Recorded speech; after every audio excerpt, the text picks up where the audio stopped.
meus amigos, finalmente o Vascão voltou a vencer aí no Campeonato Brasileiro. 1-0 com o gol do estreante Pablo Verratti, cara. Artilheiro lá do Campeonato Argentino, também vai ser artilheiro aqui no Brasil, já mostrando suas credenciais, fazendo o gol da vitória do Vascão. O Vasco voltando a vencer depois de muito tempo.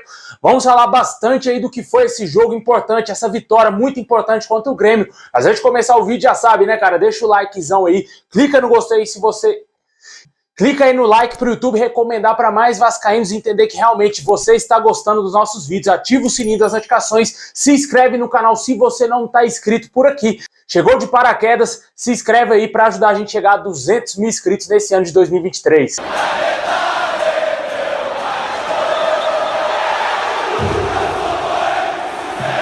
Bom, pessoal, acabou agora há pouco aí a baita vitória do Vasco, né? Sofrido, suado, mas conseguiu os 3 pontos. 1-0 em cima do Grêmio em São Januário. Um jogo muito difícil, mas o Vasco conseguiu os 3 pontos, que é o que importa, né, cara? Voltar a vencer dentro da competição, voltar a vencer para sair dessa zona maldita, essa zona do rebaixamento, para nunca mais ter que voltar para essa Série B, né? E hoje contamos com a estreia do Pablo Verratti, que foi muito importante nessa partida, assim também como o meio-campista Paulinho Paula, que fez uma baita partida, jogou muita bola hoje, mostrando aí que pode evoluir mais ainda. Vale ressaltar que ele não estava com ritmo de jogo, hein, cara? O cara tá jogando aos poucos, entrando aos poucos, e hoje já jogou muita bola e ajudou o Vasco também nessa grande vitória contra o Grêmio, né? O jogo começou bem difícil, né? O Grêmio é um dos times que está lá lutando em cima, na parte de cima da tabela, lutando talvez pelo título e também pela Libertadores, e com certeza seria um grande adversário para o Vasco, né? O Vasco conseguiu tentar controlar, inibir as ações do Grêmio, mas esbarrou também nas suas limitações, né? O primeiro tempo do Vasco,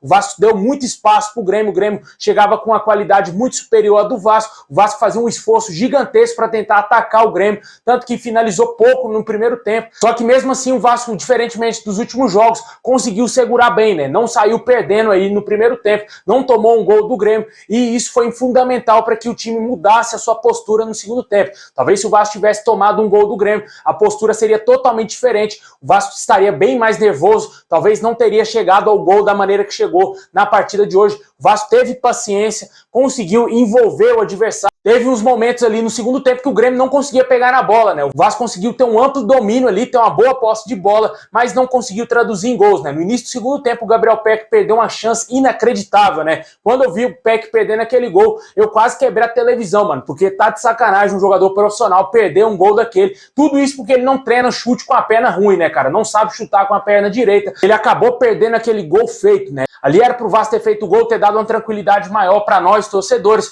mas como tudo no Vasco é sofrido, né? O jogo foi sofrido até o final, e aí vieram as alterações do técnico Ramon Dias, colocou aí o Pablo Verratti na partida, que foi fundamental e imprescindível para essa vitória do Vasco. Artilheiro lá no Campeonato Argentino, tem tudo também para ser artilheiro do Vascão nessa temporada. Eu garanto, cravo aqui que o Pedro Raul perderia esse gol aí que o Pablo Verratti fez, cara. A jogadaça ali do Paulinho Paula, que tocou a bola, se eu não me engano, pro Gabriel Peck, eu não me lembro quem foi que fez o cruzamento. Deixa aí nos comentários aí se você lembra quem que deu assistência pro Pablo Verratti. Mas o importante foi que o argentino botou a bola no fundo da rede, fazendo o gol da vitória do Vascão, o Vasco conseguindo esses 3 pontos importantíssimos contra o Grêmio. Sofreu ainda no final do jogo, né? Teve aquela lesão ali do Léo Jardim, o juiz deu mais 3 de acréscimo, né? Além dos 6 que ele já tinha dado, o Vasco segurou bem. O Grêmio teve grande chance de empatar o jogo, só que hoje a sorte finalmente estava do lado do Vasco. O Vasco conseguiu esses 3 pontos importantíssimos, deu um alívio dentro da zona do rebaixamento. Nesse momento que eu tô gravando o vídeo, o Vasco não é lanterna da competição, né? O América está lá com 10 pontos apenas, o Vasco chegou a 12 pontos com um jogo a menos, justamente contra o próprio América Mineiro. O América vai entrar na rodada ainda, vai enfrentar o Bahia, se eu não me engano.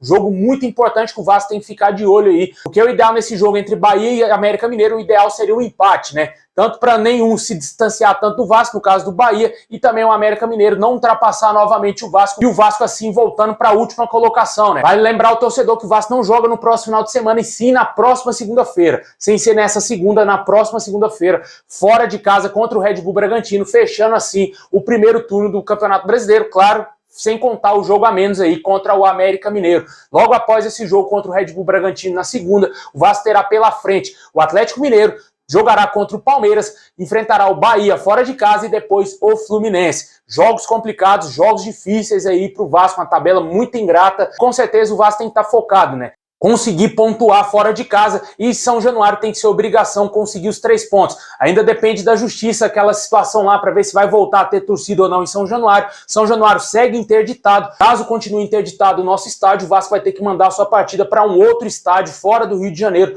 para poder ter torcedor, né? Pode ser que mande o jogo aqui para Brasília, para Manaus, para Cariacica, no Espírito Santo, ou qualquer lugar que seja, porque a gente sabe que o torcedor vascaíno sempre vai apoiar onde quer que seja que o Vasco esteja jogando, né? Mas o ideal, logicamente, é sempre jogar em São Januário, ainda mais nessa fase ruim que o Vasco está passando, na zona do rebaixamento. Hoje teve um grande alívio, né? Teve um respiro aí dentro da zona, mas ainda a situação é bem complicada e a gente espera que o Vasco consiga aí reverter essa situação. E o técnico Ramon Dias clama para que a diretoria do Vasco consiga resolver essa questão e o Vasco volte a ter torcedor em São Januário para empurrar o Vascão para o Vasco começar a voltar a vencer e vencer bem em São Januário, né?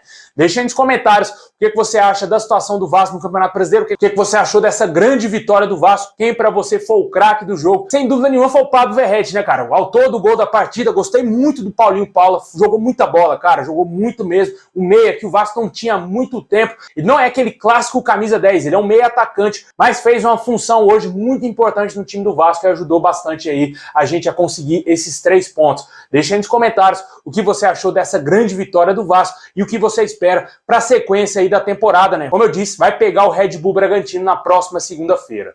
Bom, pessoal, esse é o vídeo de hoje. Valeu por ter assistido até o final. Deixa o like, se inscreve aí e ativa o sininho. Vamos comemorar demais porque o Vascão voltou a vencer depois de muito tempo, né, cara? A última vitória tinha sido lá atrás contra o Cuiabá. Por falar em Cuiabá, o autor daquele gol, o Jair, hoje nem no banco de reservas ficou, né, cara? Isso aí deixou uma grande dúvida no torcedor vascaíno o que está acontecendo com o Jair, se ele teve algum tipo de lesão. As informações que a gente tem é que foi opção técnica do Ramon Dias, né? Ele optou em colocar o Zé Gabriel no time titular do que em vez de relacionar o Jair para esse jogo, ele sequer ficou aí no banco de reservas, né? Essa semana devemos ter aí mais novidades sobre esse caso, porque foi muito estranho, o Jair vinha sendo um dos principais jogadores do time do Vasco. Você que está acostumado aí a ver só crítica aqui no meu canal, xingando diariamente aí essa diretoria do Vasco, esses jogadores medíocres, né? Mas é sempre bom elogiar também como cresceu o futebol do Orejano, né, cara? Na hora que o Ramon Dias tirou ele de campo, eu achei meio estranho, né? Porque o Orejano vinha sendo um dos principais jogadores, né? Apesar de ser um cisca-cisca, ele estava tentando, chamando o jogo para ele, fazendo mais uma vez uma boa partida, assim como foi contra o Corinthians,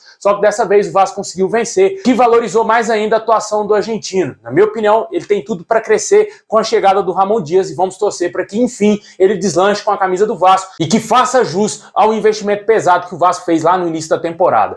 É isso aí, pessoal. Muito obrigado. Tamo junto. Forte abraço. E é nóis.